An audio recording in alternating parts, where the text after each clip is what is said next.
All right, no shit, there I was. So, guys, welcome back to the video. Welcome to the podcast. I was training, let's call it a winter environment. We're in about 5 feet of snow, okay? This is a military training. This is, geez, what year is it? This might be like 15. This is a long time ago. So maybe 2004, 2005. And I'm doing some winter training. And, we were in a bigger group, and then we go down into a 2-man group. So I'm patrolling in the mountains, in the snow. It's about 6 foot of snow. And back then we didn't have like this. We didn't have the Gucci gear. We didn't have the cool guy mountaineering stuff that you go to OR and you go to all these, North Face and Patagonia. We're wearing like no shit Korean War, cold weather gear. I got tennis rackets as snowshoes. I got, the big green, cotton and wool jacket and old school, Alice pack. And it's rough. Okay. And gear works though. It does work. Anyways, so my partner, the guy that I'm training with, all right. Now keep in mind there's opposition everywhere. All right. This is a role playing patrol where you're going to get snatched up if you get caught. And we're right at the end of the exercise, right? We're right at the end of the exercise, and there's this safe house. There's a safe house that has.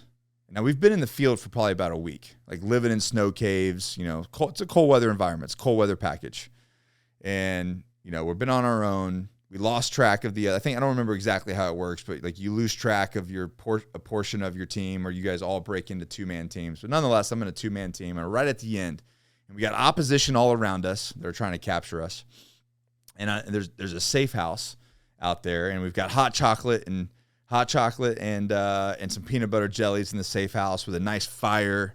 It's probably a bearskin rug in there, maybe some whiskey. Who knows, right? You don't know until you go. But we did hear there's hot chocolate and peanut butter and jellies and a fire. And we've been living in the snow, living in snow caves. With the wind chill one night, we got in the snow cave. They couldn't even pull the people out because it went down to negative 76 with the wind chill. This winter storm came in. Believe it or not, snow caves works. We were completely fine. Didn't even really realize that it was that bad of a storm. Anyways, I digress. So here we are, and I can see the cabin in the distance. We've got some people lurking around in the woods. We're doing really good. And my partner, my battle buddy, my ride or die over here, he was a crew chief on one of those. He was a Navy crew chief on one of those planes that does basically carts the generals around. So it's more like a flight attendant than it was a crew chief.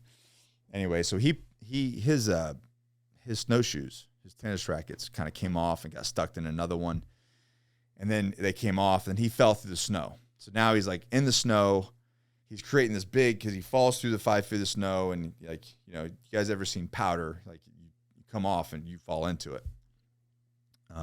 Like those dogs that jump and dive into the snow. You've seen those, Mark, right? They just disappear. Well, that's what happened to him. He just kind of disappeared. But then he's wailing around trying to get out of it and trying to get his snowshoes off so he can kind of fix them and get them tied back up right.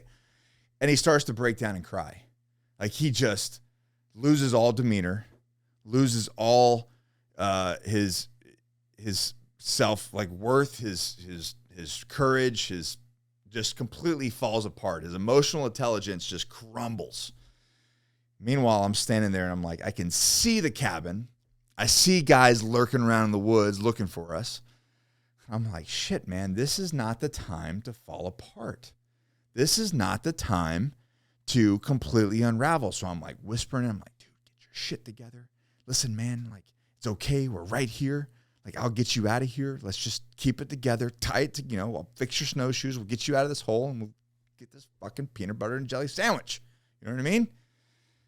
And he just unraveled, man. And finally, after I got him calmed back down, we got him out of the hole and got his snowshoes, worked up and everything. We, started making our way there. But at this point, too much noise, too much time, and we missed our opportunity. And, that was the end of the exercise. We got captured and life moves on.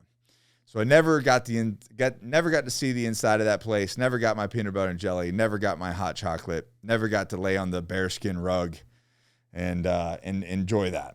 I've heard rumors that some people made that trek, but that wasn't me.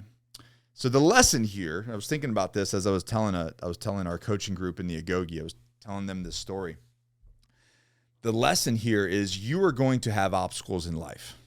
You are going to have things that happen to you. The difference is your level of emotional intelligence, your level to be able to handle those difficulties. When you fall into the hole, are you going to completely unravel and let life gobble you up and let the opposition, let the enemy take you? Or are you going to stay calm, cool, and collective? Develop some emotional intelligence.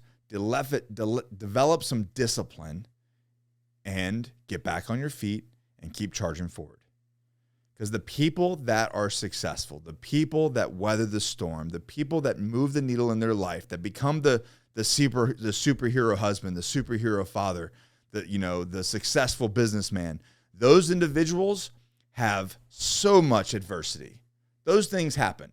Your snowshoes are going to fall off, especially if you're wearing the ones we were wearing. You're going to fall in the snow.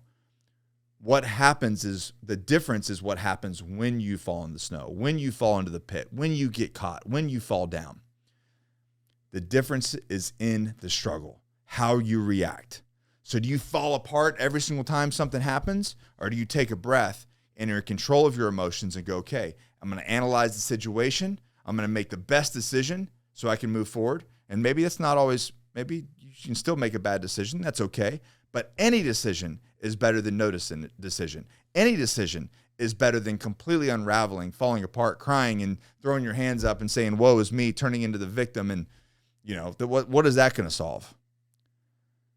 The 1% that make it to the objective, that are successful, are the ones that navigate that adversity. The ones that dig in and go, okay, this sucks. Good. Let's figure it out and let's move forward anyway. I'm going to keep my composure and I'm going to solve this problem and I'm going to keep moving forward until there's another problem, because there will be another problem. And as you do that, the more that you develop yourself, the more you become more emotionally intelligent, to become you more mentally resilient, you're ready for those problems. Not only are you ready for them, you almost have the answer to solve them. And if you don't know how to solve them, you've got friends that know how to solve them. All while you're like, it's not a big problem, not a big deal. It's just a problem that we got to solve, and we'll keep moving forward, and we're going to be successful anyway. So guys, if you like that sort of thing, if you're like, man, that's the shit that I need in my life, I need to become more resilient, I need to become more emotional intelligent, click that link below. Get in the Agoge. Let's go. Let's go do this thing. Join my tribe of people that are just crushing life so that you can crush yours. Never quit, never surrender, always forward. We'll see you in the next one.